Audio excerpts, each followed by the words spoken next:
Supreme court ने फिर एक बार तल्ख टिप्पणी दी और उसने कहा कि ठीक है, विरोध जताने के लिए धरना प्रदर्शन लोकतंत्र का हिस्सा है, लेकिन उसकी भी एक समय सीमा होनी चाहिए। दूसरी बात उन्होंने कहा कि धरने के लिए जगह चिन्हित हो, कोई व्यक्ति समूह यदि इसके बाहर धरना प्रदर्शन करता है तो नियम के मुताबिक प्रदर्शनकारियों को हटाने का अधिकार पुलिस के पास है। नमस्कार, मैं हूं पवन त्यागी। सुप्रीम कोर्ट ने बहुत बड़ी तल्ख टिप्पणी उन लोगों के लिए की है जो यदा कदा कहीं भी धरना प्रदर्शन करके सड़कों को घेर कर बैठ जाते हैं।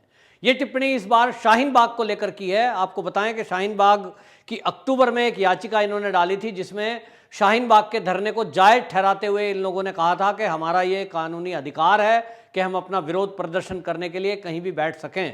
उस पर पुनर्याचिका डाली थी, उस पर सुनवाई करने से मना कर दिया था और तल्ख टिप्पणी उस समय भी सुप्रीम कोर्ट ने की थी कि कोई भी किसी भी सड़क को घेर कर इस तरह से जब बैठता है तो वो नाजायज है, वो गैर कानूनी है। धरने के लिए एक स्थान निश्चित है, वहां बैठकर और एक निश्चित टाइम लिमिट के अनुसार, कानूनी प्रक्रिया के अनुसार आप धरना या प्रदर्शन कर सकते हैं। इस पर आज पुनर्याचिका डाली गई थी और पुनर्याचिका खारिज करते हुए सुप्रीम कोर्ट ने फिर एक बार तल्ख टिप्पणी दी और उसने कहा कि ठीक है, विरोध जताने के लिए धरना प्रदर्शन लोकतंत्र का हिस्सा है, लेकिन उसकी भी एक समय सीमा होनी चाहिए।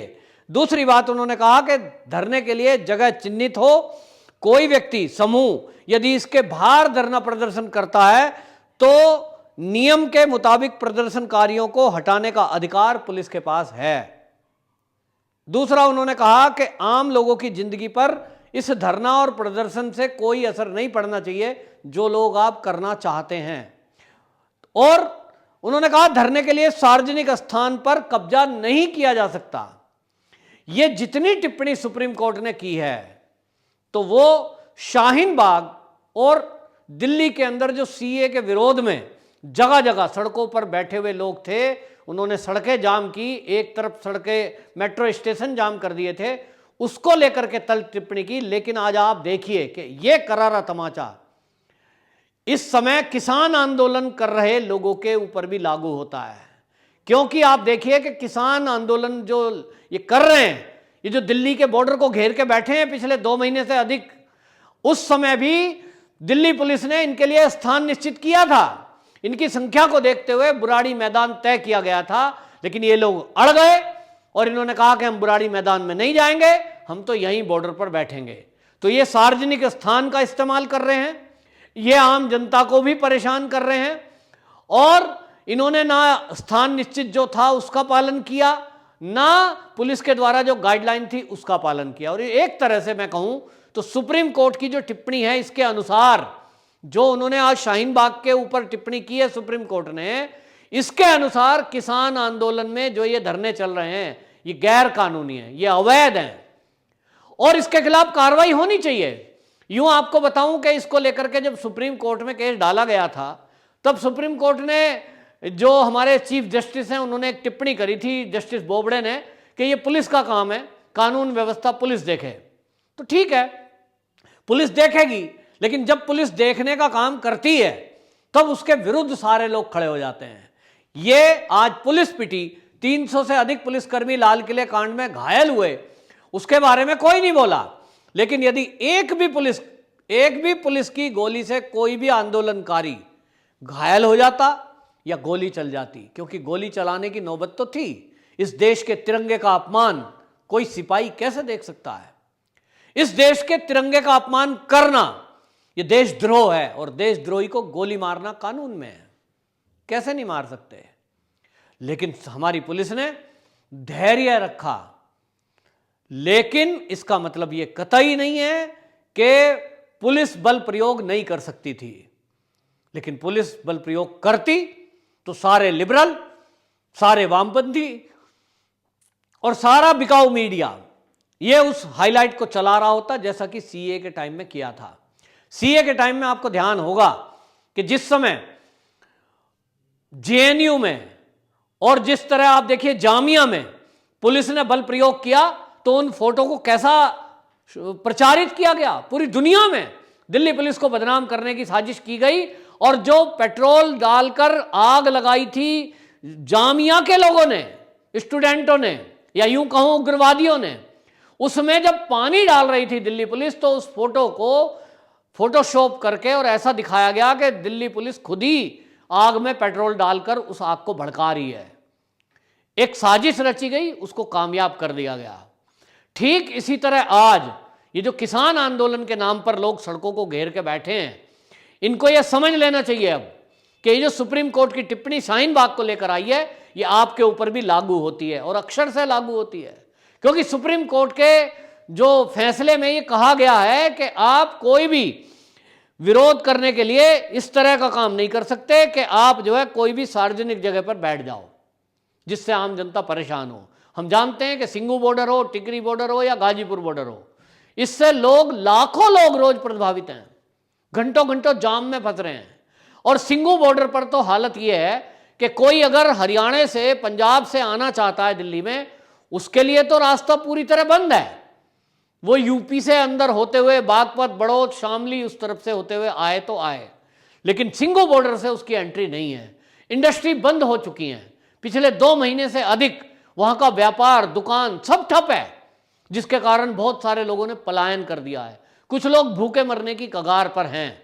ये तो केंद्र सरकार है कि राशन पे उनको कुछ राहत मिल रही है, घर बैठे उनको 15 दिन में राहत मिल जाता है, राशन मिल जाता है और इसलिए लोग खाकर उसको जिंदा हैं। लेकिन लोगों का कहना है कि हमारी फैक्ट्रियां बंद हैं, हमारी दुकान बंद है और इससे हमें जो प्रॉब्लम हो रही है, हम भूखा मरने की नौबत आ गई है, क्या करें। और भी तो दिक्कतें हैं, लेकिन ये किसानों को इससे कोई लेना देना नहीं है। और जिस तरह का व्यवहार आज देखने में मिल रहा है कि आप ये देखिए कि इस आंदोलन को जस्टिफाइड करने की कोशिश कर रहे हैं। ये किसान आंदोलन में जो अराजकता फैला रहे हैं, ये पहले ही दिन से दिख रहा था कि ये अराजकता है। जब दिल्ली पुलिस उनको एक स्थान दे रही है, उस स्थान पर नहीं जाएंगे, उसके बाद जिद करेंगे, उसके बाद देश विरोधी षड्यंत्र करेंगे, खालिस्तानियों का भाषण देंगे और पाकिस्तान मुर्दाबाद, जिंदाबाद और खालिस्तान जिंदाबाद के नारे लगाएंगे। और अगर कोई इनके बारे में चर्चा करे तो कहेंगे ये किसान विरोधी है। कांग्रेस उसमें आग में घी डालती है और कांग्रेस कहती है हम किसानों के नाम पर इनके साथ खड़े हैं, यानी वो खालिस्तानियों के साथ खड़ी है, यानी वो देश तोड़ने वालों के साथ खड़ी है।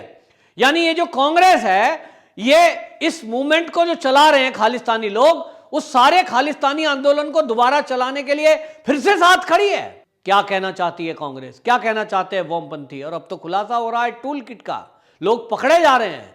तब ये पता चला है कि ये पूरी की पूरी अराजकता है और जितने नेता इस आंदोलन को चला रहे हैं और सड़कों को घेर कर बैठे हैं, वो अब समझ जाएं कि सुप्रीम कोर्ट ने एक तरह से स्पष्ट कर दिया और दिल्ली पुलिस को खुला हाथ दे दिया है कि पुलिस कानूनी कार्रवाई करने के लिए स्वतंत्र है, कि यदि कोई गाइडलाइन का पालन ना करे, उनका उल्लंघन करे, तो पुलिस कार्रवाई कर सकती है। तो अब जब कार्रवाई होगी और जब लाठी पड़ेंगी, तो फिर कोई ये ना बोलना कि ये जो सरकार है, मोदी है, ये किसान विरोधी है, क्योंकि आप ये एजेंडा सेट करने की कोशिश कर रहे हो, आप एक झूठ को प्रचार कर रहे हो। लेकिन सुप्रीम कोर्ट की ये टिप्पणी बहुत कुछ कहती है अपने आप में। और जितने भी लोग ये आंदोलन परजीवी हैं, जिसका जिक्र मोदी जी ने किया, वो भी अब ये समझ लें कि वो जहां चाहें, जब चाहें, जैसा धरना करने लगे। और ये अब इस देश में चलने वाला नहीं है, क्योंकि इस देश में अब न्यायपालिका भी इस मैटर पर कम से कम सख्त हो गई है। आपको बताएं कि अब इस मुद्दे पर वैसे तो आप देखेंगे कि जो तीनों बॉर्डर हैं दिल्ली के, उसमें से ज्यादातर किसान अपने घरों को जा चुके हैं, क्योंकि उन्होंने देख लिया कि ये जो किसान नेता हैं, इनका मंसूबा तो 2024 तक का है, इनका मंसूबा तो मोदी सरकार गिराना है। इनका एक ही एजेंडा है कि देश के उद्योग धंधों को बदनाम करो और चीन की तारीफ करो, चीन के उद्योग धंधों को इस देश में स्थापित करो। इस देश के विरुद्ध एक षड्यंत्र करने की साजिश चल रही है, जिनके खिलाफ अलग अलग धाराओं में केस दर्ज है। ऐसे में जो समझदार किसान हैं, मूर्खों की मैं बात नहीं करता, जिनको दारू चाहिए, जिनको नशा करना है, जिनको फ्री का खाना है, फ्री के कपड़े मिल रहे हैं, बस इसलिए पड़े हुए हैं, घर में उनके पास कोई काम नहीं है, यहां आके पड़े हुए हैं, या खालिस्तानी मूवमेंट के कारण वो कुछ अपना राजनीतिक स्वार्थ देख रहे हैं, या उनको मोटा पैसा मिल रहा है, उन लोगों की बात छोड़ दो। उनके अलावा जो समझदार लोग हैं, वो अब तीनों बॉर्डरों से अपने अपने घर को लौट चुके हैं। और इस तरह की वीडियोस हमने देखी है कई मीडिया चैनल इस तरह की बातें चला रहे हैं कि अब वो लोग अपने घरों को जाने लगे हैं, क्योंकि उनको ये पता चल गया है कि ये जो नेता हैं ये खालिस्तानियों के हाथ में खेल रहे हैं। क्योंकि इस देश के तिरंगे से ऊपर कुछ नहीं हो सकता, हमारे देश से ऊपर कुछ नहीं हो सकता, देश से ऊपर किसान भी नहीं है। ये जो बोल रहे हैं ना किसान अन्नदाता, वो अन्नदाता इस देश में है जब तक देश है, और अगर वही अन्नदाता देश के तिरंगे का अपमान करेगा तो फिर वो कुछ भी नहीं है, नथिंग। क्योंकि तिरंगे का अपमान का अधिकार इस देश में किसी को नहीं है। आज ऐसी वीडियो सामने आ रही हैं कि जो इस किसान आंदोलन को चलाना चाहते हैं वो पैरों से तिरंगे को कुचल रहे हैं, वो तिरंगे में आग लगा रहे हैं। ये बिल्कुल असहनीय है। कोई ऐसा नेता जो ये तीनों दिल्ली के बॉर्डरों पर बैठा है, सिंघू बॉर्डर, ये टीकरी बॉर्डर और गाजीपुर बॉर्डर पर नरेश टिकैत, ये कोई सा का कोई सा राकेश टिकैत, ये एक भी बार इन्होंने ये नहीं कहा कि खालिस्तानी मुर्दाबाद, खालिस्तान मुर्दाबाद, हम खालिस्तान के साथ नहीं हैं। बोले जरा, नहीं बोल रहे हैं। और इसीलिए लोगों को समझ में आ रहा है कि ये जो राकेश टिकैत है जिसको ये किसान नेता समझ रहे हैं, या जो बाकी और नेता हैं जिनको ये किसानों का नेता समझ रहे हैं, ये तो केवल और केवल खालिस्तानी मूवमेंट को चलाने के लिए आगे आए हैं। इन्हें कुछ ना कुछ जरूर लालच है, कुछ ना कुछ इनको मोटी रकम दी गई होगी। ये मैं कंफर्म नहीं कह रहा हूं, लेकिन मेरा एक शक है, जांच एजेंसियां उसकी जांच कर रही हैं। लेकिन अभी तक जितने खुलासे हुए हैं इससे लग रहा है कि ये खालिस्तानी लोग ही इस आंदोलनों को चलवा रहे हैं और ये नेता उनके इशारे पर काम कर रहे हैं। इनको लगता है कि तुम्हें तो दोनों तरह से फायदा है कि तुम्हारी राजनीतिक जमीन भी बन रही है और तुम्हारा नोट भी बन रहा है। तो देश की जनता इस बात को समझे और किसान भी इस बात को समझें कि ये जो लोग आपके बीच में पंचायत के नाम से आ रहे हैं, इनके चेहरे को पहचानो और इनसे सवाल करो कि मंच पर हम जब तुम्हें खड़ा होने देंगे, पहले खालिस्तान मुर्दाबाद का नारा लगाओ, पाकिस्तान मुर्दाबाद का नारा लगाओ, चीन मुर्दाबाद का नारा लगाओ, तो आप हमारे बीच में आओ। और इनसे पूछो कि जो किसान बिल देश विरोधी बता रहे हैं, किसान विरोधी बता रहे हैं, कांग्रेस भी इसका प्रचार कर रही है, उनसे पूछो कि इन बिलों में क्या खराब है। जो सवाल सदन के अंदर हमारे कई मंत्रियों ने पूछा, लेकिन कांग्रेस और कम्युनिस्ट इसका जवाब नहीं देते। ये किसानों को पूछना चाहिए ताकि झूठ का पर्दाफाश हो सके। वंदे मातरम।